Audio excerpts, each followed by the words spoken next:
नई पॉलिसी के अंतर्गत क्या क्या नवाचार चल रहा है इस समय? नई पॉलिसी के अंतर्गत जो न्यू एजुकेशन पॉलिसी है उसके अंदर ये चीज़ आई है कि बच्चों तक हमको शिक्षा को पहुंचाना है और बुनियादी जो चीज़ें हैं वो चीज़ देना है उनको, और उनके जो बेसिक लैंग्वेज है, मदर जो लैंग्वेज है, मातृभाषा है, उसमें शिक्षा दी जाए और वो एक लक्ष्य निर्धारित किया जाए कि ताकि बच्चों को वो लक्ष्य प्राप्त कराने में शिक्षक अपनी अहम भूमिका निभाए। जैसे कि न्यू एजुकेशन पॉलिसी में आया है कि हर बच्चे को पहले पढ़ना आए और बेसिक उनको मैथ्स आए। ये विद्या प्रवेश के अंतर्गत ये सेट किया गया है। तो शिक्षक उसको पढ़ें और देखें उसको कि उस जो नई पॉलिसी आई हुई है NEP 2020, उसके बारे में उन जो लक्ष्य निर्धारित किए हैं उस लक्ष्य को दीक्षा पोर्टल पे भी देख सकते हैं वो, और उससे वो ज्ञान ले सकते हैं और वही चीज़ें क्लास के अंदर अगर उसको लागू करते हैं, इम्प्लीमेंट करते हैं, तो जो माननीय प्रधानमंत्री जी हैं उनके सपनों को हम लोग साकार कर सकते हैं। तो इस पे आप ज़्यादा फोकस करना है न्यू एजुकेशन पॉलिसी में। धन्यवाद। प्यारे शिक्षक साथियों, प्यारे प्यारे प्यारे प्यारे प्यारे बच्चों, आप यहाँ शिक्षा ग्रहण करते हैं, आपको यहाँ पढ़ाया जाता है। तो आप जब घर से चलते हैं तो एक एम लेके, एक उद्देश्य लेके चलते हैं कि हम जा रहे हैं स्कूल में, क्या करने जा रहे हैं? पढ़ने जा रहे हैं। तो पढ़ने जा रहे हैं तो मतलब हमको कुछ सीखने जा रहे हैं। क्या करने जा रहे हैं? सीखने। तो पहले दिमाग में इस चीज़ को रखिए कि हमें कुछ, जब हम चल रहे हैं तो एक लक्ष्य लेके चल रहे हैं कि हमें कुछ सीखना है। क्या करना है हमको? सीखना है। तो जब सीखना है तो उसके लिए हम लोगों को एक वर्ड आता है, बी प्रिपेयर्ड। क्या आता है? Be prepared. मतलब बी प्रिपेयर्ड जो है, एक विचार जो है, ये स्काउट का है, ऑलवेज रेडी फॉर एनीवन। तो आपका मोटो क्या है, आपका मिशन क्या है, आपका लक्ष्य क्या है? पढ़ना, जाना है और स्कूल में जाकर के कुछ न कुछ सीखना है।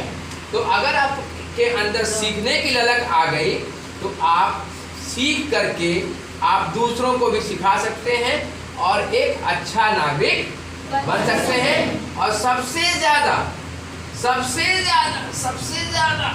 आप अपने माँ बाप का नाम, आपके माता पिता सुबह उठ करके आपको तैयार करते हैं, स्कूल भेजते हैं, किस लिए? सीखने के लिए। दिन रात मेहनत करते हैं, किस लिए? पैसा कमाते हैं ताकि आप पैसे से फीस भर सकें, आपको यूनिफॉर्म खरीद सकें, आपके टिफिन में वो लंच बॉक्स में नाश्ता या जो खाना मम्मी बना के देती है वो आ सके। तो आपको का उद्देश्य क्या हुआ? जब स्कूल में आ रहे हैं तो हमें सीखना है। अध्यापक लोगों से, साथियों से मैं निवेदन कर रहा हूँ कि जब आप क्लासरूम में जाते हैं तो बच्चों को एक एम लेके चलिए कि आज हमें ये टॉपिक पढ़ाना है, तो इसमें मैं क्या कुछ नई चीज़ें लेके चलूँ जो बच्चे इंटरेस्ट से सामने आए, निरस न हो, और हंसते हुए पढ़ाई करना है, एक्टिविटी करते हुए, सीखते हुए करना है। कैसे करना है? सीखते हुए, लर्न करते हुए। है मोटिवेशन में ये होता है कि आप हम मोटिवेट करें, आप आए हमारे पास और खुद से पढ़ के आए। मैम मैं बोलूँगा, सर मैं इसका जवाब दूंगा। कभी कोरस में क्वेश्चन मत पूछिए, नाम बताइए। एक लड़का उठेगा, आपको कोई क्वेश्चन पूछना है तो आप हैंड रेज करेंगे, मैम मैं बताऊंगा। मैम भी कहेगी कि आप बताओ। ऐसा नहीं हम मैं बताऊं तो क्या होता है? क्लास डिस्टर्ब हो जाता है। तो आप लोगों को जो भी क्वेरीज आती है टीचर को जरूर पूछिए। मैं मुझको ये समझ में नहीं आया, मैडम को निवेदन करूँगा कि 2 बार बताइए, 3 बार बताइए। उनको नहीं समझ में आता है तो 2 बार पूछिए, आप 3 बार पूछिए। नहीं मैम मेरे को 2 + 3 5 नहीं होता, कैसे होता है मैम, मेरे को समझ में आएगा। मैम क्या करेगी? She will take the 2 chalks and 3 chalks और उसको जब मिला देगी तब मैडम बोलेगी 2 + 3 5 होता है। इसी में से एक बच्चा बोल रहा है 2 + 3 5 नहीं होता है मैडम, 5 - 2 3 होता है। तब टीचर का काम हुआ पड़ता है। फिर टीचर क्या बोलेगा? ये सब्ट्रैक्शन हो गया, ये माइनस हो गया, ये ऐड नहीं हुआ, ये प्लस हो गया, इसलिए 5 हुआ, और माइनस किया इसलिए वो 3 हो गया। ठीक है? जब भी क्लासरूम में आते हैं, जो लेसन पढ़ाने जा रहे हैं आप, उसमें टीचर लोग क्या करेंगे कि आप कोई टीचिंग मटेरियल जो कि बिना खरीदे हुआ हो, प्रोजेक्ट जो देते हैं आपको ना, परियोजना कार्य देते हैं ना, बनाने के लिए कुछ बना के लाओ, नाव बना के लाओ, कभी पतंग बना के लाओ, जो लेसन से रिलेटेड होगा। तो जब क्लास में आए आप लोग, तो आप लोग TLM लेकर आए, टीचिंग लर्निंग मटेरियल, और वो मार्केट से बना हुआ नहीं होना चाहिए, हाथ से बना होना चाहिए, वेस्ट मटेरियल से बना होना चाहिए। जैसे आपने कोका कोला की बोतल देखी छोटी वाली, स्प्राइट की बोतल पीते हैं, उसका कैप देखा आपने? कैप में क्या करेंगे, उसको कैप 10 ले लिया कैप, और उस पर पेन से लिख दिया 1 2 3 4 5 6 7 8 9 एंड 0। वेस्ट मटेरियल है टीचर लोगों के लिए, वेस्ट मटेरियल है।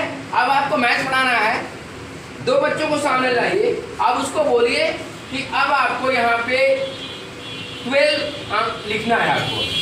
You have to write 12. How you can write 12? 1 will be which side and 2 will be which side? आप बताइए 1 किस प्लेस पे होगा, 10 प्लेस पे होगा कि 1 प्लेस पे होगा? आपको टीचर बताएंगे इसमें से 12 लिखना है। मेरे को समझाना है बच्चों को, मेरे को बिल्कुल भी 12 समझ नहीं आता कि 12 कैसे लिखा जाता है। चौक है क्या? जी हाँ। अब हमें देखिए ये 12 लिखना है। अब मैथ्स क्लास पढ़ा रहे हैं, दिस इज 12, तो ये 1 का प्लेस क्या होगा और 2 का प्लेस क्या होगा? This will be 10th place. 1 का वैल्यू कितना हो गया? 10। 1 का वैल्यू हो गया 10, और इस 2 का वैल्यू क्या हो गया? 1। तो 10, इसको 1 का वैल्यू हो गया 10, 2 का वैल्यू हो गया 2, तो 10 + 2 = 12। तो 1 का प्लेस वैल्यू 10 होगा और 2 का प्लेस वैल्यू क्या होगा? 1 होगा।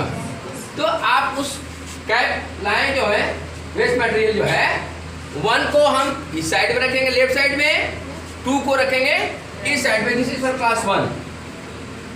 क्लास 1 के लिए पढ़ा रहे हैं आप, तो उसको इजीली समझ में आएगा। नहीं तो बीट्स मोती होता है, या मार्बल गोली खेलते हैं हम लोग, कंचा खेलते हैं ना, तो 10 उधर लीजिए, 2 और ऐड कीजिए, और टोटल काउंट करने के सामने बुला के बोलिए उसको कि इट विल बी 12। तो जब आपको टीचर पढ़ाता है तो आपको क्वेश्चन पूछना है, आपको नहीं समझ में तो क्वेश्चन पूछना है, और टीचर को, मैम को उसका जवाब देना है, उसको सेटिस्फाइड करना है बच्चे को कि उसको जो नहीं आ रहा है। तो अभी आप मैम लोगों की बातें, टीचर लोगों की बातें मानेंगे? हाँ या ना में जवाब दो। और हमेशा क्लास में मुस्कुराते रहेंगे, निरस नहीं रहेंगे, बोझ नहीं माने कि आज तो स्कूल जाना है यार, आज तो स्कूल जाना है, मन नहीं कर रहा है। स्कूल चलना है तो खुश होके आइए कि आज चलेंगे, आज मैम से ये सवाल पूछेंगे या ये चीज़ सीखेंगे, या मैम सर जो सिखाएंगे उस चीज़ को हम पढ़ेंगे।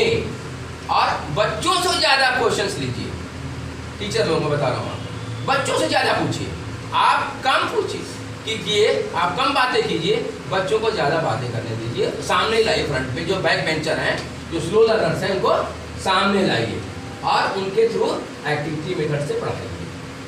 मुझे अगर बात हमारी अच्छी लगी हो तो मैं आपका धन्यवाद करता हूँ। आप लोगों ने हमें मौका दिया यहाँ पर, 2 मिनट के बुलाया, और मैं आप लोगों के बीच पाकर गुप्ता जी और आप सभी साथियों का धन्यवाद करता हूँ, आपने हमें मौका दिया।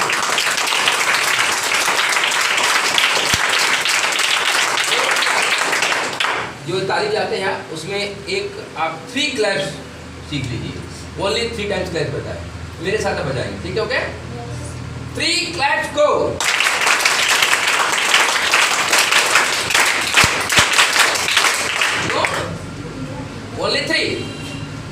ओनली 3 आप सिखाइए बच्चों, 3 क्लैप्स गो, मेरे साथ 3 क्लैप्स गो।